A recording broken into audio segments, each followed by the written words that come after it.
Hi മക്കളെ, ഇപ്പോൾ ഈ കീമിൻ്റെ സ്റ്റാൻഡേർഡൈസേഷനായിട്ടുള്ള വിവാദം കാണുമ്പോൾ സത്യം പറഞ്ഞാൽ എനിക്ക് നാണക്കേടാ തോന്നുന്നത്. കാരണം എന്താ വെച്ചാൽ നമ്മൾ വലിയ സംഭവമായിട്ട് ഇന്ത്യയിൽ ഏറ്റവും നല്ല എഡ്യൂക്കേഷൻ സിസ്റ്റം കേരളത്തിലാണ്, ലോകത്തിന് മുന്നേ തന്നെ മാതൃകയാണെന്നൊക്കെ പറഞ്ഞാൽ എന്താ നമ്മൾ ഈ കേസിൽ കാണിച്ചു വെച്ചത്? 30-30,000 കുട്ടികളുടെ ഭാവി വെച്ച ഇവിടെ ശരിക്കും നമ്മൾ കളിച്ചിട്ടുള്ളത്. അതായത് ഇങ്ങനെ സർക്കാരിനെതിരെ സിസ്റ്റത്തിനെതിരെയുള്ള എന്ത് വീഡിയോ ഞാൻ ചെയ്യുമ്പോഴും അതിൻ്റെ താഴെ ഏറ്റവും കൂടുതൽ വരുന്ന കമൻ്റ് എന്ന് വെച്ചാൽ മന്ത്രി ശിവൻകുട്ടി രാജിവെക്കുക എന്നുള്ളതാണ്.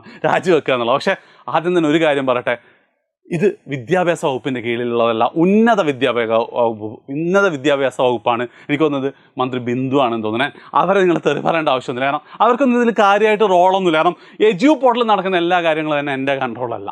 ഇത് ശരിക്കും പറഞ്ഞാൽ ആ ഒരു ഉദ്യോഗസ്ഥ ലോബിയുടെ അനാസ്ഥയാണ് ഇവിടെ, കെടുകാര്യസ്ഥതാണ് സംഭവിച്ചിട്ടുള്ളത്. ഞാൻ പറഞ്ഞുതരാം എന്താ സംഭവം എന്നുള്ളത്. ഒറ്റയ്ക്ക് സിമ്പിളായി പറയുകയാണെങ്കിൽ, കീമിൻ്റെ കേസിൽ സാധാരണയായിട്ട് റാങ്ക് വരുമ്പോൾ വെറും എൻട്രൻസ് എക്സാമിൻ്റെ മാർക്ക് മാത്രമല്ല പരിഗണിക്കുക. എൻട്രൻസ് എക്സാമിൻ്റെ മാർക്കുണ്ടാവും, +2 മാർക്കും കൂടെ കമ്പൈൻ ചെയ്തിട്ടാണ് റാങ്ക് വരിക.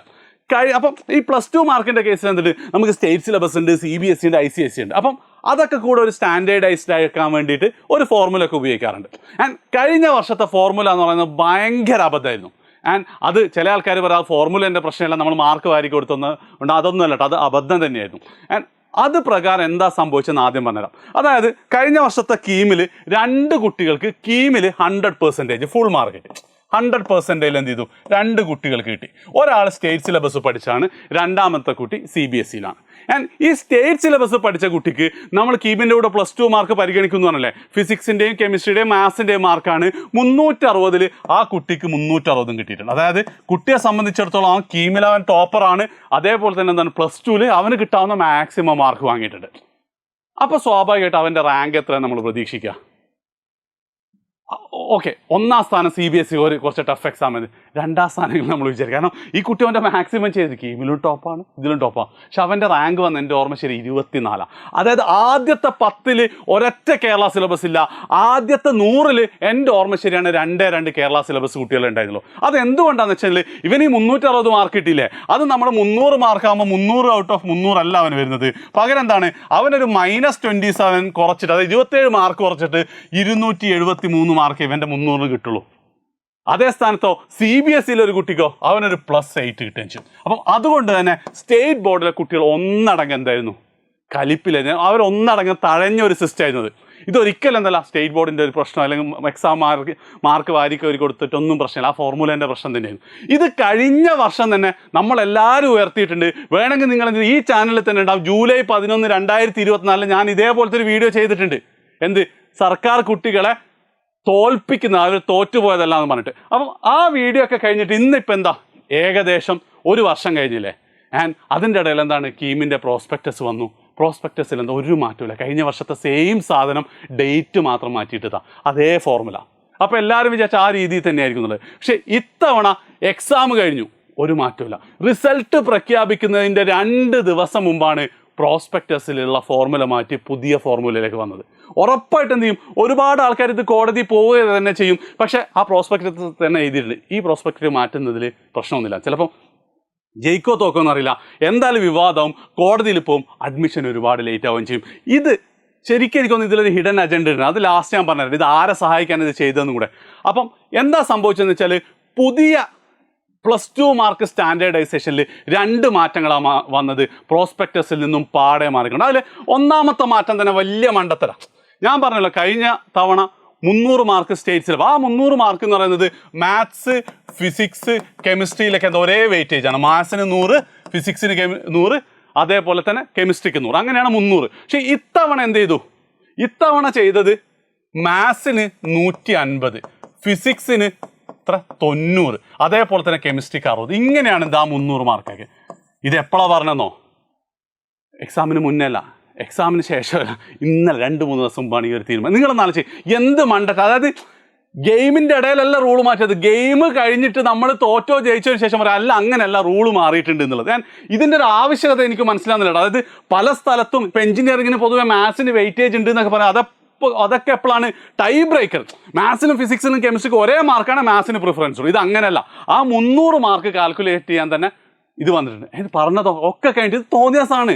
കാരണം ഇത് സ്റ്റേറ്റ് ബോർഡിലെ പിള്ളേർക്കും പ്രശ്നം തന്നെയാണ്. കാരണം എന്താ, അവർക്ക് കഴിഞ്ഞ വർഷം ഏറ്റവും ടഫ് ഉള്ളത് +2 മാത്സ് എക്സാം ആയിരുന്നു. അപ്പം അങ്ങനെ എന്ത് ചെയ്തിട്ടുണ്ട് കുറേ കൂടി. ഇത് മുന്നേ പറഞ്ഞിട്ടുണ്ടായിരുന്നു അവർ മാത്സിൽ കുറച്ച് ഫോക്കസ് കൊടുത്തേനെ, കുറച്ചും കൂടെ ശ്രദ്ധിച്ചേനെ, ഒക്കെ കഴിഞ്ഞിട്ടാണ് പറഞ്ഞത്. ഇതാണ് ഒന്നാമത്തെ മാറ്റം. ആൻഡ് രണ്ടാമത്തെ മാറ്റം വരുന്നത് എന്താ വെച്ചാൽ മറ്റേ ഫോർമുല അങ്ങോട്ട് മാറ്റിയിട്ട് തമിഴ്നാടൊക്കെ, അത് ഇതിന് ഒഫീഷ്യൽ ഡോക്യുമെൻ്റ് ഒന്നും ഞാൻ ഇതുവരെ കണ്ടിട്ടില്ല കേട്ടോ, പക്ഷേ പത്രങ്ങളിൽ നിന്നൊക്കെ എനിക്ക് മനസ്സിലായി തമിഴ്നാടൊക്കെ ഫോളോ ചെയ്യുന്ന റിലേറ്റീവ് ഗ്രേഡിംഗ് ആണ്. എന്താ റിലേറ്റീവ് ഗ്രേഡിംഗ് ഞാൻ പറയാം, കാരണം എന്തായാലും ഞാൻ NIT പഠിക്കുന്ന സമയത്ത് ഞങ്ങളെല്ലാം എന്തായിരുന്നു റിലേറ്റീവ് ഗ്രേഡിംഗ് ആയിരുന്നു. അത് ഞങ്ങളെ സംബന്ധിച്ച് ഭയങ്കര ആശ്വാസമായിരുന്നു. ഇവിടെ എന്താ പ്രശ്നം വരുന്നത് ഞാൻ കാണിച്ചു തരാം. അതായത് റിലേറ്റീവ് ഗ്രേഡിംഗ് എങ്ങനെയാണെന്ന് വെച്ചാൽ ഒരു സ്റ്റേറ്റ് ബോർഡിൽ പഠിച്ച ഒരു കുട്ടിക്ക് എന്തുണ്ട് 80 മാർക്കുണ്ട്. ഓൾമോസ്റ്റ് സെയിം കാലിബറുള്ള ഒരു കുട്ടി CBSEയിൽ പഠിച്ചാൽ ചിലപ്പോൾ എന്തായിരിക്കും അവൻ 60 മാർക്കേ കിട്ടുള്ളൂ. ഓക്കെയാണ്. ഇവരുടെ ഈ മാർക്ക് എന്താ ചെയ്യുന്നതെന്ന് വെച്ച് കഴിഞ്ഞാൽ ആ സ്റ്റേറ്റ് ബോർഡിൽ ഏറ്റവും കൂടുതൽ മാർക്ക് കിട്ടിയ കുട്ടിയായിട്ട് കമ്പയർ ചെയ്യും. അതാണ് റിലേറ്റീവ് ഗ്രേഡിംഗ്. അപ്പോൾ ഉറപ്പായിട്ടും സ്റ്റേറ്റ് ബോർഡിൽ എന്ത് ചെയ്തിട്ടുണ്ടാവും, മാത്സിന് 100 മാർക്ക് കിട്ടിയ കുട്ടി ഉണ്ടാവും. അപ്പോൾ ഇവൻ എന്താണ്, അവൻ 100 ആണ്, ഇവൻ 80 ആണ്. അപ്പോൾ നമുക്ക് എന്ത് ചെയ്യാം, 100 തന്നെ ഇവൻ 80 തന്നെ കിട്ടും. Okay, ready. ഇനിയോ CBSEയുടെ കേസിൽ ഈ സെയിം സാധനം അപ്ലൈ ചെയ്യും. ആ സെയിം സാധനം അപ്ലൈ ചെയ്യുമ്പം CBSEയിൽ എന്താ പറയുക, പരീക്ഷ ടഫ് ആയതുകൊണ്ട് 100 കിട്ടാത്ത ഏതെങ്കിലും ഒറ്റ കുട്ടി ഇല്ലാത്ത കേസ് ഉണ്ടാവോ? ചാൻസ് വളരെ കുറവ്. ഏതെങ്കിലും ഒരു പഠിപ്പി ഉണ്ടാവും അല്ലേ, എന്തായാലും 100 വന്നു. അപ്പോൾ ആ ഒരൊറ്റ എക്സെപ്ഷനലായിട്ട് ആ കുട്ടിയായിട്ട് എന്ത് ചെയ്യും, ഇവിടെയും 100 ആയിട്ട് കമ്പയർ ചെയ്ത് ഇയാൾക്ക് എന്തേ ഉള്ളൂ 60. ശരിക്കും എന്തല്ല, ഇത് ഫെയർ അല്ല. ഇത് ഫെയർ, അതായത് കഴിഞ്ഞ വർഷത്തെ സിസ്റ്റം ഫെയർ അല്ലാത്തതുപോലെ തന്നെ എന്തല്ല, ഇതും ഫെയർ അല്ല. കഴിഞ്ഞ വർഷത്തെ സിസ്റ്റത്തിൻ്റെ ഏറ്റവും വലിയ പ്രശ്നം 60 മാർക്ക് കിട്ടിയ CBSE കുട്ടി 65, 70, 80 നിങ്ങൾ ആക്കി കൊടുത്തു. പക്ഷേ 80 കിട്ടിയ കുട്ടിയുടെ മാർക്ക് താഴോട്ട് ആക്കുന്നതായിരുന്നു നമ്മളെ പ്രശ്നമെങ്കിൽ ഇതെന്തല്ല, ഈ കമ്പാരിസൺ ഫെയർ അല്ല. ആൻഡ് ഉറപ്പായിട്ട് എന്ത് ചെയ്യും, ആരെങ്കിലുമൊക്കെ കേസ് കൊടുക്കും. ആൻഡ് ഇതൊക്കെ ചെയ്തതോ എല്ലാം കഴിഞ്ഞിട്ട് പരീക്ഷ കഴിഞ്ഞ് റിസൾട്ടിൻ്റെ തൊട്ട് മുന്നേ ആരോ പറഞ്ഞു എന്തിനാ ഇത്രയും ലേറ്റ് ആക്കി. അതായത് ഒരു വർഷം കൃത്യമായിട്ടുണ്ടായിരുന്നു. കഴിഞ്ഞ വർഷം നല്ല രീതിയിൽ ഇത് വിവാദമായിട്ടുണ്ട്.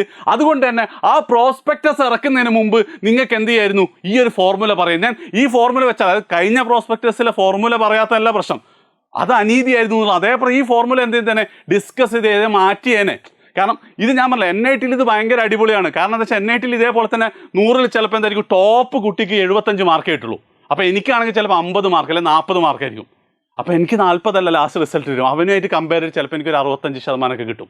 ഇതെന്തുകൊണ്ടാണ്, ഒരേ ക്ലാസ്സിൽ ഇരിക്കുന്ന കുട്ടിക്ക്. അപ്പം ഞാൻ കമ്പ്യൂട്ടർ സയൻസാണ് പഠിച്ചത്, സിവിൽ എഞ്ചിനീയറിംഗിലെ കുട്ടികളുടെ മാർക്കുമായിട്ട് ഒരിക്കലും കമ്പയർ ചെയ്യുന്നില്ല. കാരണം എന്താ, അത് വേറെ ടീച്ചർ വേറെ സബ്ജക്റ്റാണ്. ഓക്കെ, അത് ഒരേ ക്ലാസ്സിൽ ഒരേ സബ്ജക്റ്റ് പഠിക്കുമ്പോൾ ആ സബ്ജക്റ്റിൽ റിലേറ്റീവ് ഗ്രേഡിങ് കൊടുക്കുന്നതിന് കുഴപ്പമില്ല. ഇതോ സ്റ്റേറ്റിലെ കുട്ടികളെ CBSE കുട്ടികളാണ് എന്ത് ചെയ്തത്, അത് കമ്പയർ ചെയ്യുന്നത്. അതെന്തല്ല, അത്ര നല്ല പരിപാടിയല്ല. ഓക്കെ, ആൻഡ് ഇതൊക്കെ ഒരു വർഷത്തെ സമയം ഉണ്ടായിട്ട് എന്ത് ചെയ്തിട്ടില്ല. എൻ്റെ ഒരു അഭിപ്രായത്തിൽ ഇത്തവണ ഇത് ആരൊക്കെ കേസിന് പോയിട്ട് ലേറ്റ് ആയിട്ടെങ്കിൽ ഇവരിത് പഠിക്കണം. കാരണം എന്താ, നോക്ക്, കഴിഞ്ഞ വർഷം എന്തോ മണ്ടത്തരം ചെയ്തു, ഈ വർഷം അടുത്ത മണ്ടത്തരം ആരും പ്രതികരിക്കുന്നില്ലെങ്കിൽ എന്ത് ചെയ്യും, അടുത്ത വർഷം ഇവർക്ക് തോന്നും, കഴിഞ്ഞ വർഷം CBSEക്ക് കുറച്ച് ഇതായി പോയിട്ട് അനീതി, ഇത്തവണ എന്ത് ചെയ്യാം, നമുക്ക് സ്റ്റേറ്റിന് ചെയ്യാം, കൊള്ളാലോ, ചാക്ക് പൊക്കുക താത്ത എന്നുള്ള പരിപാടിയാണെന്നാണ് വിചാരിക്കുക. ആൻഡ് ലാസ്റ്റ് ഞാൻ പറഞ്ഞു ഇതിൻ്റെ പുറകിലെ ഹിഡൻ അജണ്ട ഉണ്ടാവും എന്നുള്ളത് എനിക്ക് തോന്നുന്നു കേട്ടോ, എനിക്കറിയില്ല. പക്ഷേ തിങ്കി സാർ, ഇന്നലെ 2 ദിവസം മുമ്പ് എന്നോട് ഒരു പയ്യൻ വിളിച്ചു, സാറേ എനിക്ക് LPUവിൽ കമ്പ്യൂട്ടർ സയൻസിന് അഡ്മിഷൻ കിട്ടി, കുറച്ച് ഫീസൊക്കെ ഉണ്ട്, അവിടെ ഞാൻ ജോയിൻ ചേട്ടാ. ഞാൻ പറഞ്ഞു കീമൊക്കെ റിസൾട്ട് വെയിറ്റ് ചെയ്യട്ടെ. അപ്പോൾ പറഞ്ഞു സാർ റിസൾട്ട് ഇനി ലേറ്റ് ആയിക്കൊണ്ട് അവർ പറയുന്ന 2 സീറ്റുകൾ, അവിടെ 2 സീറ്റ് 2000 സീറ്റ് വേക്കൻസി ഉണ്ട്, പക്ഷേ അർജൻസി ക്രിയേറ്റ് അവർ പറയും. അങ്ങനെയുള്ള ഒരുപാട് പ്രൈവറ്റ് കോളേജുകളിൽ നിന്നും കുട്ടികൾക്ക് കോൾ വന്നുകൊണ്ടിരിക്കുകയാണ്, കീമിൻ്റെ റിസൾട്ടൊക്കെ കഴിഞ്ഞ് ഇനിയും കുറയാം, നിങ്ങളെ ഭാവി നശിപ്പിക്കണം, ഇവിടെ ഫീസ് എന്ന് പഠിച്ചൂടെ എന്നുള്ളത്. അതായത് CBSEയിലൊന്നും പഠിക്കാൻ ഫീസ് ഇല്ലാത്തതുകൊണ്ട് സ്റ്റേറ്റ് ബോർഡ് കഷ്ടപ്പെട്ട് പഠിച്ച എൻട്രൻസിന് പോകാതെ സീറ്റ് കിട്ടിയ അല്ലെങ്കിൽ മാർക്ക് നേടിയ കുട്ടികളാണ് ഇനി എന്ത് ചെയ്യുന്നത്, BTechന് അത്രയൊന്നും ക്വാളിറ്റി ഇല്ലാത്ത പ്രൈവറ്റ് കോളേജിലൊക്കെ പോകേണ്ടി വരുന്നത്. ആൻഡ് ആരോട് പറയാൻ, ആരോട് ചോദിക്കാൻ? സോ ഇതിൻ്റെ കേസിൽ വീണ്ടും പറയാണ്, ഒരു സംശയമില്ല, കഴിഞ്ഞ വർഷത്ത് അനീതിയായിരുന്നു, ഈ വർഷം അനീതിയായിരുന്നു. നീതി വേണം. നിങ്ങൾക്ക് ഇതൊന്നും നടക്കൂലെങ്കിൽ, അതായത് ഈ സ്റ്റാൻഡേർഡൈസേഷൻ നിങ്ങളെ കൊണ്ട് പറ്റൂല, നിങ്ങൾ എന്ത് ചെയ്തോ, നീറ്റും JEE ഒക്കെ CUET ഒക്കെ പോലെ ആ മാർക്ക്, എൻട്രൻസിൻ്റെ മാർക്ക് മാത്രം നോക്കി എന്തിനപ്പം ഇത് ആവാത്ത പണിക്ക് നിൽക്കുന്നത്? അടുത്ത വർഷമെങ്കിലും എന്ത് ചെയ്യുക, ഇങ്ങനൊരു വീഡിയോ ചെയ്യിപ്പിക്കാതിരിക്കുക. മാക്സിമം ഇഷ്ടപ്പെട്ടിട്ട് മാക്സിമം നിങ്ങൾ എല്ലാ ഫ്രണ്ട്സിനും ഷെയർ ചെയ്യുക.